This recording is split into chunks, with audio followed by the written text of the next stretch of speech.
Hi, I'm Dr. Angela McKaye, chiropractor and naturopathic physician, and it is Tactical Thursday. So I want to talk to you about some key things that you can start doing right now to improve your digestion.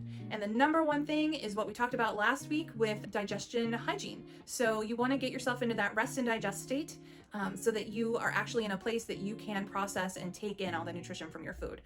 One of the things that can aid in that we sort of glossed over last time is breathing. So making sure that you're doing a lot of belly breathing, getting enough air in and oxygen in is going to help switch you over to that parasympathetic state, because shallow breathing is what you do when you're all stressed out. But if you feel nice and safe, you can take nice, deep, full belly breaths, and that'll signal to your nervous system that everything is a-okay. Other things that are really common out there that you may think about and look at are things like apple cider vinegar. If you think you may be suffering from not enough stomach acid, you can get similar symptoms to having too much stomach acid, and that is indigestion and heartburn and what's called GERD.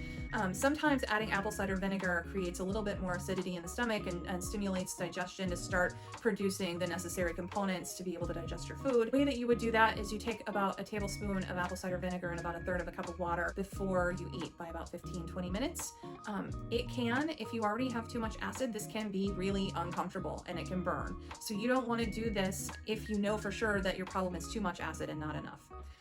Sometimes people want to come off their proton pump inhibitors or their antacid medications like Nexium and Prevacid and Zantac, but I don't recommend ever that you cold turkey those, because if you stop taking those, all of a sudden you're going to have a rebound production of acid, and that is super duper uncomfortable. I've had some patients who've just gone off and done that on their own despite my warning, and every report I've heard back about that is that it did not go well.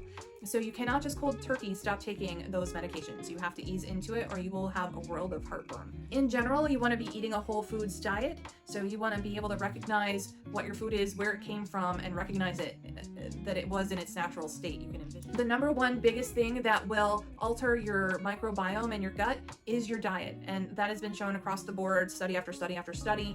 If you want to alter your microbiome, eat a healthy diet. So one of the ways to do that, like I said, is eating a whole foods diet. You want to reduce any foods that cause symptoms, and that can be hard to tease apart, because when it comes to the food intolerance, you may eat something so regularly and that particular food creates some inflammation, so your body has adapted by creating more cortisol to counter that inflammation, and so it sort of smooths it out, and then you stop eating that food and either you don't feel good at all, or you feel fine and it doesn't feel like it's any different until you reintroduce that food after a period of going without it. So the number one standard for being able to determine what foods are problematic for you is called an elimination diet. An elimination diet involves cutting all the possible inflammatory foods out of your diet and having a very basic diet with simple foods, white rice, chicken, or fish may be involved, or very easy to digest foods that typically are non-allergenic. Usually take out wheat, dairy, eggs, coffee, most things that most people love to eat, and it gets pretty bland for a bit. And then you do that diet for anywhere from 2 to 4, sometimes even 6 weeks, and then you systematically add one food back in every 3 days to a week. So if you've cut out dairy, for instance, you can cut out dairy for 4 to 6 weeks and then just cheese it up for like 3 days. Have cereal with milk for breakfast, or add milk to your oatmeal if that was something that you were eating on the elimination diet. And then you could add cheese, you could add various types of dairy products, yogurt, whatever you want in there, and then notice how you react to that. If you don't have any reaction, you can leave that food back in and then wait a week and then go on to the next food. And then maybe the next food you add in would be wheat. So you could have toast at breakfast, you could have a little bit of pasta, and you could add more wheat into your diet and see how that reacts over the course of a week or so. So that's how an elimination diet works. That is the gold standard.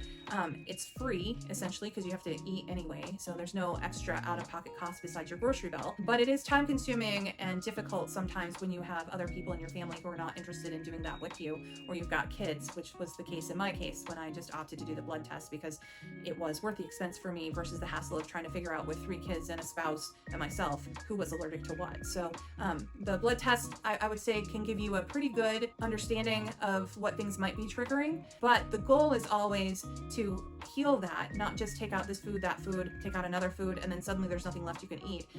Because if you don't do the underlying healing work, whatever you're eating, you can still develop an additional intolerance to, and I want your world to get bigger, not smaller. So healing the gut so that you can tolerate more things, as many things as possible, and have as varied a diet as possible is the ultimate goal. So that's Tactical Thursday. It always starts with food hygiene and then goes from there. And if you're having struggles, give me a call, let me know, sign up for an appointment, and get in and get seen.